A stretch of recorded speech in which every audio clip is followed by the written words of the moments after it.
পয়গম্বর বিশ্ব নবী রাহমাতুল লিল আলামিন ডেকে বলেন, হে আমার উম্মত, যদি কোনো ব্যক্তি এই সূরাতুল কাফের প্রাথমিক 10টি আয়াত তেলাওয়াত করে, আল্লাহ রাব্বুল আলামিন কিয়ামতের আগে আগে দাজ্জালের ফিতনা দুনিয়াতে দান করবেন।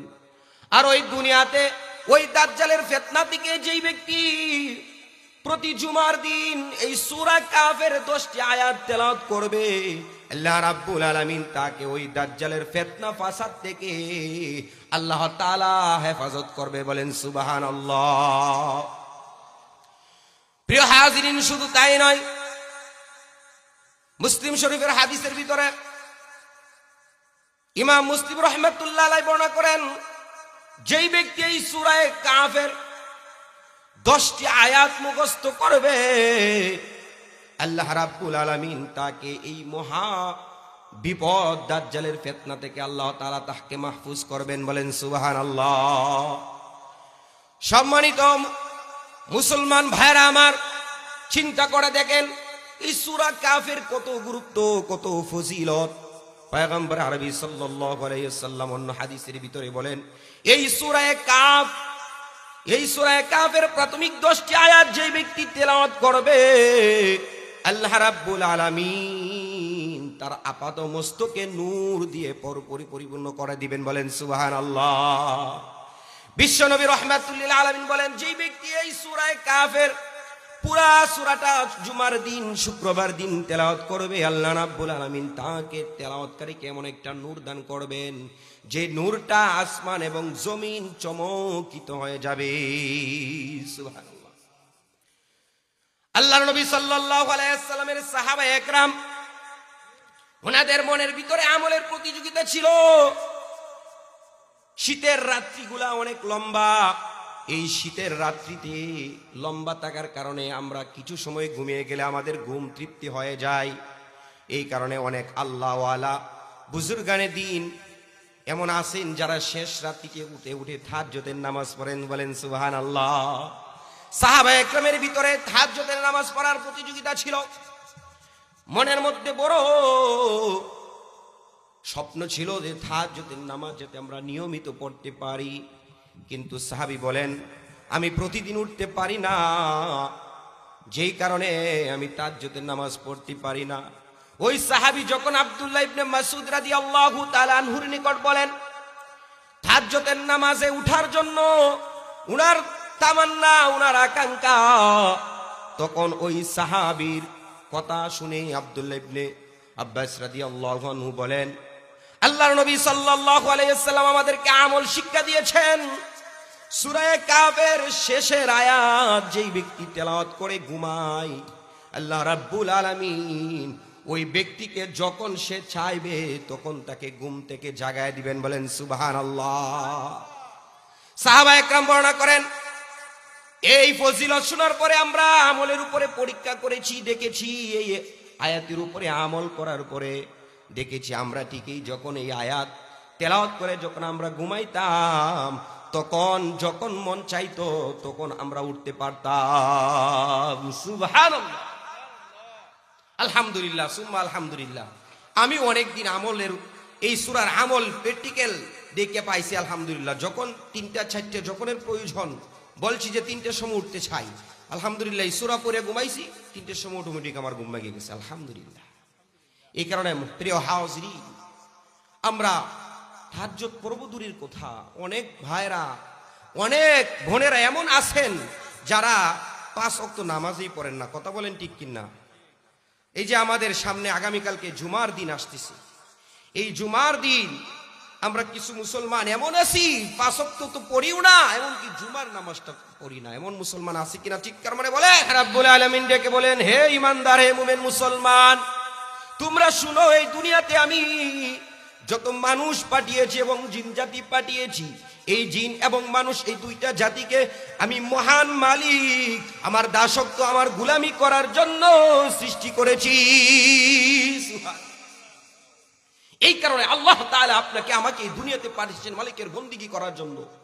আল্লাহ রাব্বুল আলামিন আমার পঠিত আয়াতের শেষ অংশে আল্লাহ তাআলা বলেছেন, ফামান কানা ইয়ারজু লিকা রব্বিহি ফালইয়ামাল আমালান সালিহা ফালইয়ামাল আমালান সালিহা ওয়ালা ইউশরিক বিইবাদাতি রব্বিহি আহাদা।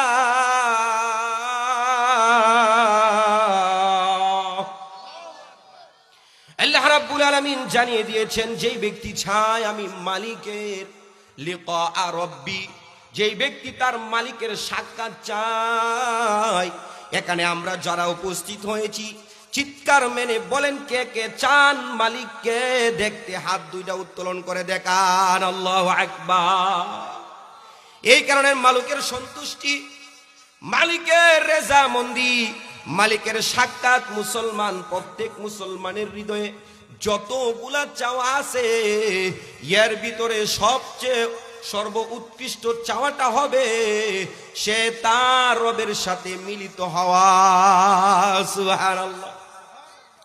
এই কারণে আল্লাহ রাব্বুল আলামিনের পয়গম্বরের পাক জবান থেকে হাদিসের ভিতরে নবী আকরাম সাল্লাল্লাহু আলাইহি ওয়াসাল্লাম জানিয়ে দিয়েছেন, যখন মানুষগুলা জান্নাতি মানুষগুলা আমলের বিনিময়ে জান্নাতে প্রবেশ করবে, জাহান্নামী মানুষগুলা যখন জাহান্নামে চলে যাবে, জান্নাতি মানুষগুলা জান্নাতে যাওয়ার পরে সব কিছু আল্লাহ তাআলা তাদেরকে জিজ্ঞাসা করবেন, তোমাদের হালত কি, তোমাদের অবস্থা কি? হে জান্নাতীরা, তোমরা বলো তোমাদের অবস্থা কি, তোমরা কেমন শান্তিতে আছো? সকল জান্নাতি বান্দাগুলা ডেকে বলবে, ইয়া রব্বে কারীম, আমরা পরম শান্তিতে আছি, আমাদের বিন্দু পরিমাণ কোনো ধরনের টেনশন নাই, কোনো অভাব নাই, কোনো অনটন নাই, আমরা যা তুমি কোরআনে বলেছিলা সবগুলো আমরা পরিপূর্ণ অক্ষরে পেয়েছি। বলেন সুবহানাল্লাহ। জান্নাতীরা জান্নাতের ভরপুর নিয়ামত দেখে সন্তুষ্টি হয়ে যাবে।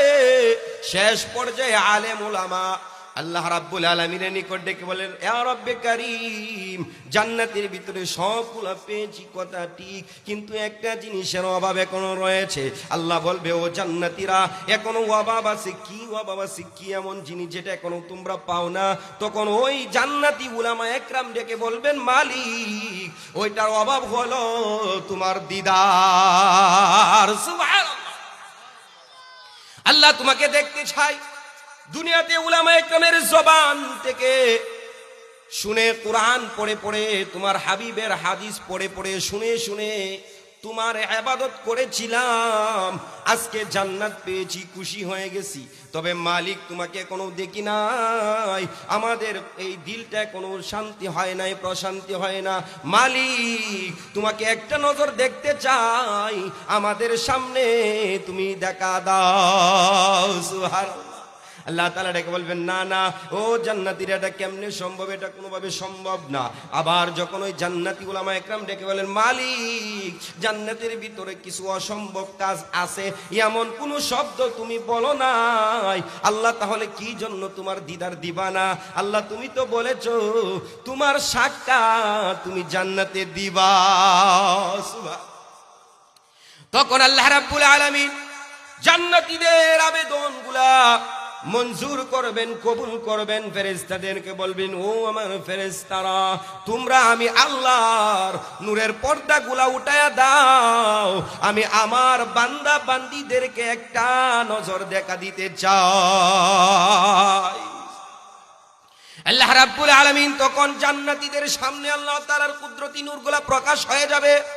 মহান মালিক তার দিদার দেবেন, জান্নাতীরা একটা নজর দেখবে। মুফাসসির একরাম বর্ণনা করেন, একটা নজরে 40,000 বছর চলে যাবে, চোখের পলক পালবেন না। আল্লাহ ডেকে বলে, ও আমার জান্নাতীরা, তোমরা তো আমাকে দেখেছো, এখন কি তোমাদের তৃপ্তি হয়েছে? জান্নাতীরা ডেকে বলবে, মালিক, মাত্র তো তোমাদের দেখা শুরু করলাম।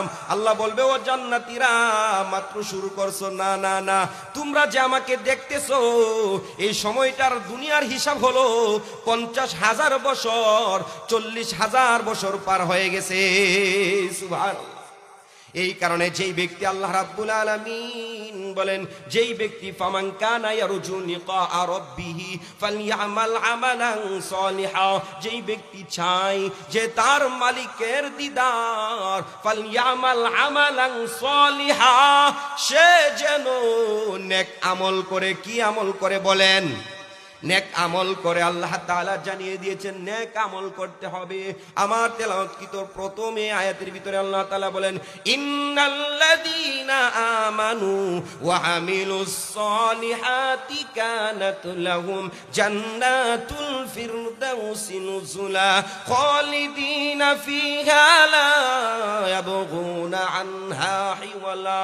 আল্লাহ রাব্বুল আলামিন জানিয়ে দিয়েছেন, এই ঈমানদাররা, ইন্নাল্লাযীনা আমানু, নিশ্চয় যারা ঈমান আনে, ওয়া আমিলুস সলিহাত, ঈমান আনার পরে ওয়া আমিলুস সলিহাত, নেক আমল করে, আল্লাহ রাব্বুল আলামিন বলেন কানাত লাহুম জান্নাতুল ফিরদাউসি নুজুলা, আমি আল্লাহ তাদের জন্য আমার জান্নাতটা রেখে দিয়েছি ইস্তেকবাল হিসাবে, ওয়েলকাম জানানোর জন্য। চিৎকার মারে বলেন সুবহানাল্লাহ।